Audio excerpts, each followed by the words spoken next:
আসসালামু আলাইকুম, আমি নাজমিন। তোমরা সবাই কেমন আছো? আলহামদুলিল্লাহ, আমিও ভালো আছি। আশা করছি তোমরাও ভালো আছো, সুস্থ আছো। আজকের ব্লগটা আমি সকাল থেকেই শুরু করছি। দেখো, প্রথমেই আমার হাতে দেখতে পেয়েছো তুলসী পাতা। ভাই ছাদ থেকে গিয়ে তুলসী পাতা এনে দিয়েছে আর মধু দিয়ে ওটাকে খেতে বলছিল।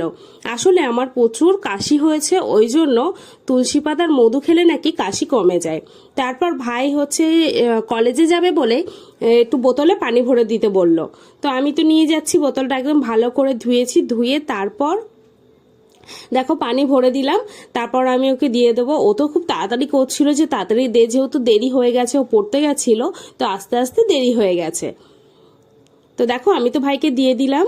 ও ঘড়ি হাতে নিয়েই দৌড় মারছে, এরকম একটা অবস্থা। তো তারপর ও পড়তে পড়তে চলে যাবে। তো বলছে আপা আসছি, আমি বলছি হ্যাঁ সাবধানে আয়। তো তো ও কলেজে চলে গেছে। আর আদিল এসছিল, ও যে বরফা কলাটা ছিলে দেন। ও ছিলে খেতে পারে না, ওকে সবসময় কলাটা ছিলে দিতে হয়। খোসা মানে ছিলে দিতে হয়, মানে খোসাটা ছাড়িয়ে দিতে হয়। আমি আমি ওকে বলছিলাম মনে এইভাবে ছাড়া ওইভাবে ছাড়া, তো ও বলছে না আমি পারবো না। তারপর বলছে আচ্ছা ঠিক আছে। আমি ওকে বকছিলাম বলে তারপর ও আবার ছাড়ালো। তারপর ও আবার বলছে বরফা আমাকে দিয়ে হচ্ছে খোসা ছাড়াতে বলছে। তারপর আমি ওকে দিলাম। তারপর ও খাওয়া দাওয়া করলো। ও আসলে কলা খেতে কিন্তু খুবই ভালোবাসে। তো ও কলা খাচ্ছিল আর আমার সাথে গল্প করছিল, আমাকে বলছিল বরফা খুব তাড়াতাড়ি তোমার শরীরটা ঠিক হয়ে যাবে, কাশি কমে যাবে। তো এইভাবেই ও খাওয়া দাওয়া করছিল। আমি বলছি তাড়াতাড়ি খাওয়া দাওয়া করে না। তারপর আম্মু ডাকছিল চুপড়ি নিয়ে বাগানে যাওয়ার জন্য।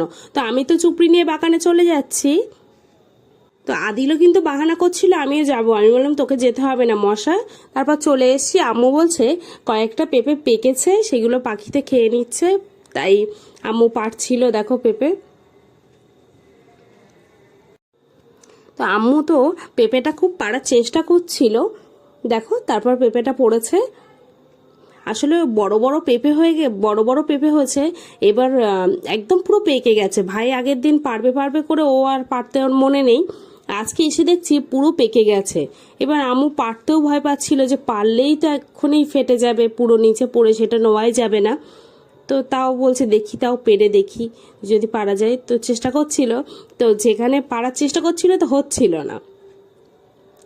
তারপর আর কাঁচাগুলো পারতেও চাইছিল না। দেখো একটা পারতে গিয়ে কাঁচা পড়েছে। আমি তো বলছিলাম যে হচ্ছে ঠিকভাবে পারো, দেখো কাঁচা পড়ে না যেন।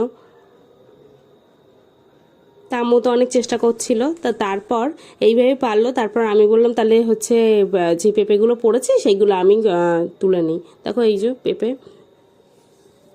তো আমি সবগুলো চুপড়িতে নিয়ে নিচ্ছিলাম। পেঁপেগুলোর কালারগুলো কি সুন্দর, তাই না? আর এই পেঁপেগুলো কিন্তু বেশ মিষ্টি খেতে। তা আমি কোথায় কোথায় পড়েছে তুলে তুলে রাখলাম। তো তারপর দেখো এই বড় পেঁপে, তো পেঁপেটা পাড়তে গিয়ে একদম পড়ে একদম নষ্ট হয়ে গেছে। তো তারপর দেখছি না উপরের দিকটা শক্ত ছিল, তাই আমি বলছি বেকার নষ্ট না করে এটা খেয়ে দেখি মিষ্টি কিনা। আমি বলছি এটা খাবি? আমি বলছি কি হয়েছে, এটা তো নোংরা লাগেনি, শুধু তো থিতলে পড়েছে। তো তাই আমি একটু খাচ্ছিলাম। এত মিষ্টি ছিল আমি কি বলবো, ভীষণ মিষ্টি ছিল, ভীষণই মিষ্টি ছিল। তো তখন আমার খুব খারাপ লাগছিল, ইস পড়ে নষ্ট হয়ে গেলে এত সুন্দর পেঁপে। আর এই গাছের পেঁপে এত মিষ্টি কি বলবো, খুব খুব মিষ্টি। তারপর দেখো এই পেঁপেগুলো নিয়ে তো আসছিলাম। তারপর এই ছোট ছোট পেঁপেগুলো যেগুলো পড়েছে বড় পেঁপে পাড়তে গিয়ে, তো সেইগুলো তুলে নিচ্ছি আমি। আম্মু বলছে খেয়াল করে করে হচ্ছে তোল, আর না হলে হয়তো ফেলে রেখে চলে যাব, নষ্ট হয়ে যাবে সেইগুলো, তাই না? তা আমিও দেখে দেখে তুলছিলাম। প্রতিটা পেঁপে তুলে নিয়েছি আমি। তো দেখিয়েছিলাম যে দেখো কিভাবে নষ্ট হয়েছে। আর একটাও পড়েছে এখানে, দুটো পড়েছিল, একদম দুটো বড় বড় পেঁপে। এই পেঁপেগুলো তো ছোট সাইজ দেখতে পাচ্ছ। তারপর আম্মু বললো কলাটা পেকেছে কিনা দেখতো। তারপর আমি গিয়ে দেখছি কলা গাছ তো ভেঙে গিয়েছে। বলে হ্যাঁ পড়ে গিয়েছে কলার ভারে। তো সেই দিন মনে ঝড় হয়েছিল কি কি হবে, কিভাবে পড়ে গেছে। তারপর আমি গিয়ে দেখছি কলা কোথায়, বলছে তলার দিকে আছে দেখ। তো আমিও খেয়াল করে দেখছিলাম যে কোথায় আছে। তারপর দেখে তো আমি আম্মুকে বললাম যে হচ্ছে না কলার কাঁদিটা আছে। তো আমি দেখছিলাম, আম্মু বলছে দেখ তো পেকেছে কিনা। তারপর আমি দেখতে দেখতে কি দেখছি জানো, একটা কলা পেকে গেছে। আমার তো দেখে এত ভালো লাগছিল কি বলবো, একদম গাছ পাকা কলা। হ্যাঁ, তো গাছ পাকা কলা দেখেই তো আমি না আগে কি করেছি, একটা পেরে নিয়েছি। তারপর আম্মু আমাকে পরে বলছে ওটা কলাটা সাইডে রেখে আসার জন্য, আমি আবার রেখে এসেছিলাম। রেখে আসার পরে দেখো এটা নিয়ে চলে আসে। আমার না পেঁপের থেকে না কলাটা নিতে পেরেছি, তো আমার বেশি আনন্দ হচ্ছিল। তারপর ওইগুলো নিয়ে আমি বাড়ির দিকে চলে আসছি। অনেক দুপুর হয়ে গেছিল, তো বাড়ির দিকে চলে আসছি। তা আম্মু বললো যে রেখে দেওয়ার জন্য, পরে ধুয়ে নেবে। তো আমিও নিয়ে যাচ্ছি রেখে দেওয়ার জন্য। দেখো, তো আমি তো রেখে দিয়ে তারপর বিকালবেলা ছাদে এসছি। বেশ অনেকটাই সন্ধ্যা হয়ে গেছিল, এসেই দেখছি দেখো গাছে ফুল ফুটেছে। কি ভালো লাগছে না ফুলের কালারটা। আমি না এরপরে কখনো যদি নার্সারিতে যাই আরও কিছু ফুলের গাছ নিয়ে আসবো। তারপর এইদিকে দেখতে দেখতে তারপর এইদিকে দেখছিলাম যে ফুলটা দেখতে এসে হঠাৎ করে ওই ফলটার দিকে চোখ গেল। এই ফুলটা যেদিন হয়েছিল না, ভীষণ বৃষ্টি হয়েছিল, তো আমি প্লাস্টিক বাঁধতে পারিনি। তো এবার এই ফলটা দেখো, ফুল ফুটে ফলে পরিণত হয়েও নষ্ট হয়ে গেছে। কি আর করা যাবে, দেখলেও খারাপ লাগে এইগুলো, মনটা হেভি খারাপ হয়ে গেছিল। তো তারপরে এটা আমি ওখানে রেখে আসতে যাচ্ছি যে পচাই দিয়ে দেবো ওখানে। তো তারপর এখানে রেখে দিয়েছি। দেখো আগের দিন কতগুলো ফুল ফেলে দিতে হয়েছে, তারপর আজকেও কতগুলো ফুল হলুদ হয়ে গেছে একদম।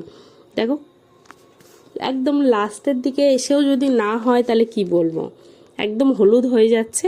আসলে বৃষ্টি হচ্ছে আবার রৌদ্র হচ্ছে, ওই জন্য মনে হয় ফুলগুলো গরম হয়ে হলুদ হয়ে যাচ্ছে। তো আমি সবগুলো এখানে রেখেছি, যেগুলো সব হলুদ হয়েছে। এই গাছেও কয়েকটা হলুদ হয়েছিল ফুল, দেখো দুটো হলুদ হয়ে গেছে ফুল। তো এইগুলোও আমি ওখানে রেখে দেব।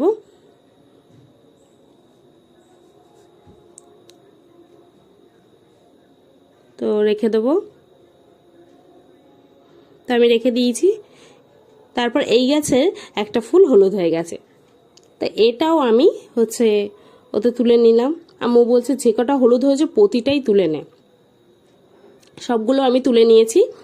দেখো কতগুলো ফুল হয়েছে। তো তারপরে দেখছি আমি বালতিটা সেই থেকে খুঁজে নিচ্ছি কোথায়, এইটা নিশ্চয়ই আমার বোন বা ভাইয়ের কাজ, আদিলের বা ফাইমার কাজ। তো এবার তারপর আবার ওইটা নিয়ে আসলাম, নিয়ে এসে তারপর দেখো ফুলগুলো সব তুলে নিলাম। ভাবলাম প্রথম পচাই দেবো, তারপর ভাবছি না পিঁপড়ে হয় যদি, তো তাই জন্য আমি এটা ফেলে দেব। তো আমি এটা নিয়ে যাচ্ছি ফেলে দেওয়ার জন্য। তা আম্মু তো বলছে যে রেখে দেয়, আমি বলছি না না পিঁপড়ে হতে পারে। আর পচার যেই বালতিটা সেটাও না পুরো ভরে গেছে, তাই এটা ফেলে দিলাম। দেখো ফেলে দেওয়ার পরে সন্ধ্যাবেলায় যখন ঘরে এসেছি বাপি জিলাপি নিয়ে আসতে বলেছে। আমি তো দেখো ঘর থেকে গিয়ে নিয়ে আসলাম, বাপির কাছে দেব। তো আমার ভিডিও যদি ভালো লাগে অবশ্যই সাবস্ক্রাইব করবে, লাইক করবে, কমেন্ট করবে, শেয়ার করবে। কমেন্টে অবশ্যই জানাবে কে কোথা থেকে আমার ভিডিও দেখছো, তাহলে আমি জানতে পারবো যে আমার ভিডিও কতদূর পৌঁছালো। তো নেক্সট ভিডিও দেখা হবে।